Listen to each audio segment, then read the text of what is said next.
All right, everyone, stop buying nuts.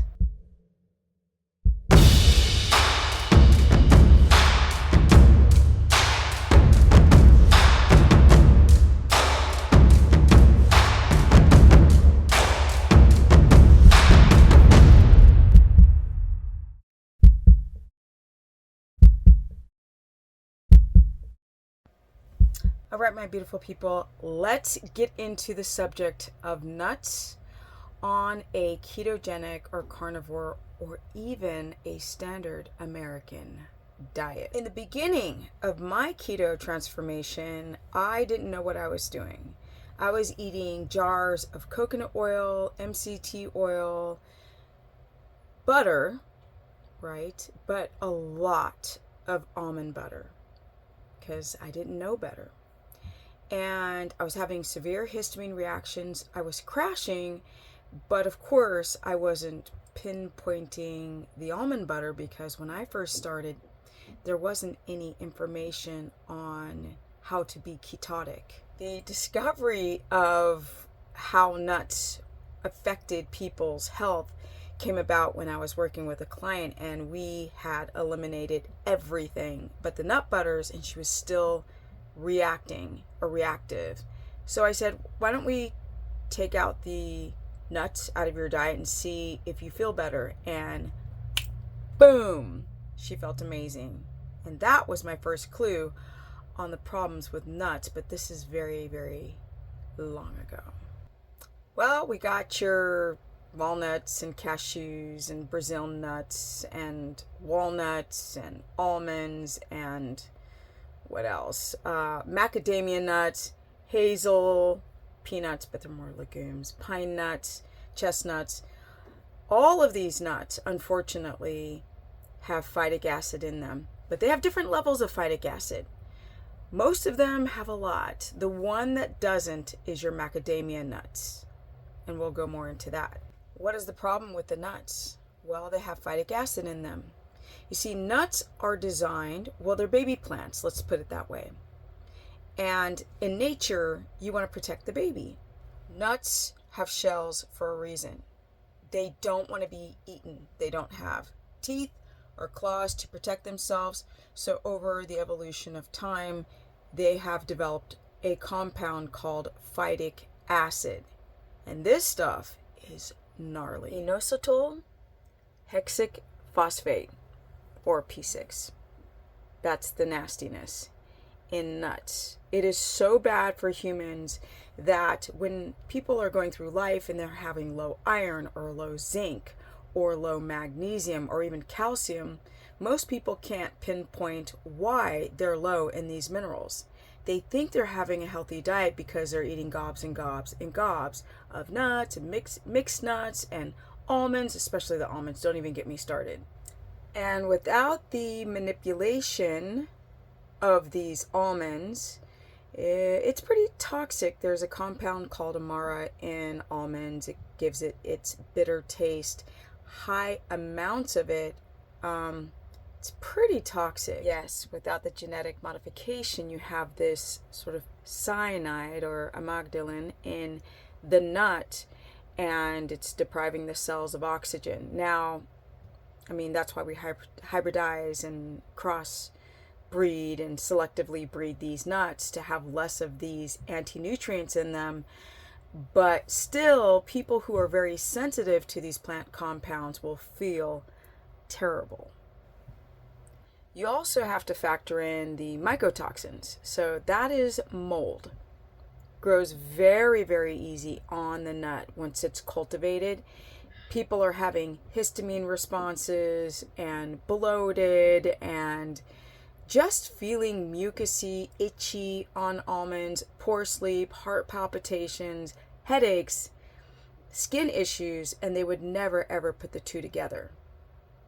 I am going to pick on almonds in particular because, well, people drink almond milk and it's in everything.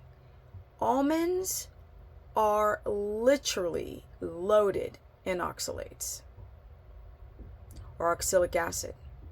And this binds to calcium and forms little bitty stones and crystals and shards of glass and needles in your eyes, in your breasts, in your vulva, your vajayjay, in your bunghole, in your joints, in your muscles. People think they have UTIs because of having oxalate buildup in the body, when really it's from their dark chocolate, it's from their stevia and their almonds.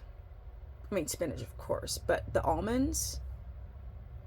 Well, and there's the high levels of omega-6 fatty acids. Now, there's also mono and saturates in nuts, but nuts are particularly high in omega-6.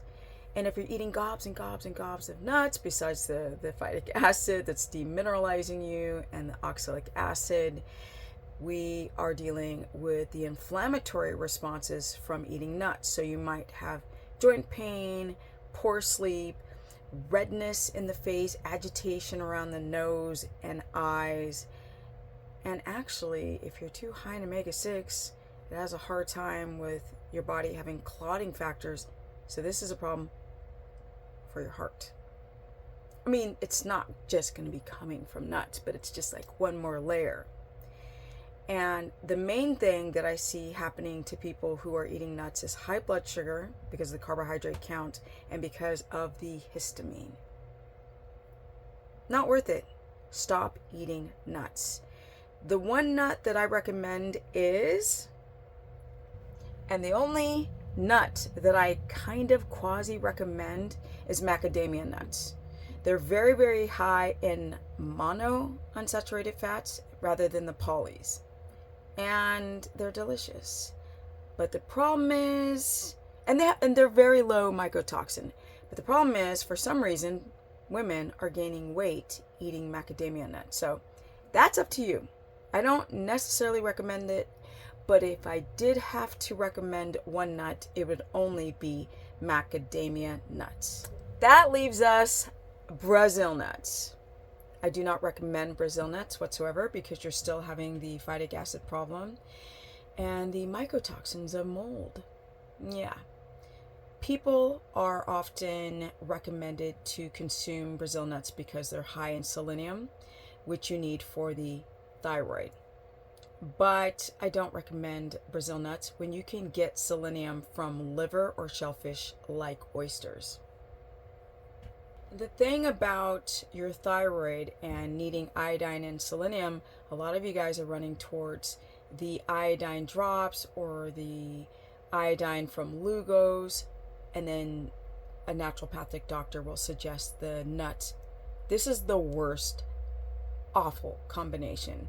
It's much better to just get your iodine from the sea, from shellfish, if you don't have a histamine reaction. Soaking your nuts, is that okay? No, because even with soaking the nuts, you still cannot get rid of all of the mycotoxins and the phytic acid. Just clean out your diet and use fat instead for pleasure rather than the nuts, because once you get used to eating high fat, you start to crave it. And that's it, my people. That's my tip and recommendation for today on don't eat nuts unless you're eating macadamia nuts, and even that, be careful. I want you guys to realize that doing a ketogenic diet or even a carnivore diet is not difficult if you have the right information, or if you guys go out and do your own due diligence and do some research on your own. But besides that, doing a ketogenic diet for me is amazing. Like, I love it.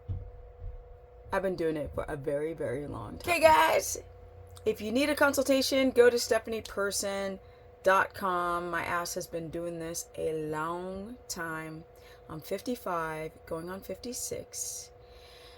I've been in ketosis for 16 years. I got some energy. And you can follow me on Instagram, Stephanie Ketogenic, or sign up for a consultation via stephanieperson.com. That's my website. Also, get ready for the challenge. No signups yet, but soon. And I'm out because I'm tired of doing this video. I know.